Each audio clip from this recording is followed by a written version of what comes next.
जय भवानी मित्रमंडळ बाजारपेठ दापोलीच्या वतीने नारळी पौर्णिमेचे औचित्य साधून कोकणातील परंपरा जपत नारळ वाढवण्याची स्पर्धा घेण्यात आली। दोन व्यक्ती एकमेकांच्या नारळावर नारळाने प्रहार करत ज्याचा नारळ फुटतो तो बाद होतो अशी ही स्पर्धा असते। या मंडळाच्या वतीने नुकतेच या स्पर्धेचे आयोजन करण्यात आले होते। या स्पर्धेचा विजेता ठरला साई कार्डोजा, तर उपविजेता ठरला रिंकू जयस्वाल।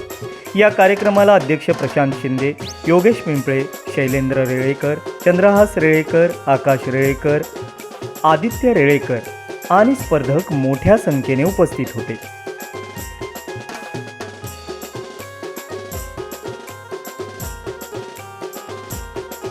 नमस्कार।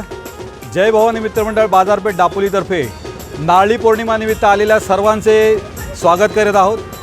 जय भवानी मित्रमंडळातर्फे ही एक कोकणची परंपरा इथे जोपासण्याचं काम इथं चालू झालेलं आहे।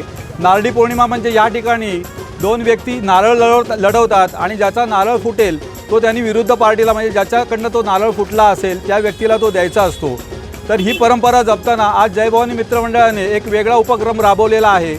या पौर्णिमेनिमित्त या ठिकाणी भव्य अशी नारळ लढवणे स्पर्धा या ठिकाणी आयोजित केलेली आहे। या स्पर्धेकरता 1111 हे पहिलं बक्षीस आणि चषक, तसेच दुसरे बक्षीस 555 रुपये आणि चषक असं याचं स्वरूप आहे। विद्यमान अध्यक्ष श्री प्रशांत शिंदे यांच्या अध्यक्षतेखाली या ठिकाणी ही स्पर्धा आयोजित केलेली आहे। तेव्हा या स्पर्धेचा सगळ्यांनी लाभ घ्यायचा आणि बहुसंख्य लोकांनी नारळ लढवण्यासाठी याच ठिकाणी उपस्थित राहायचं आहे। अनेक माध्यमांवर या ठिकाणी या स्पर्धेसाठी येतात, आजही येतील अशी अपेक्षा बाळगतो। धन्यवाद।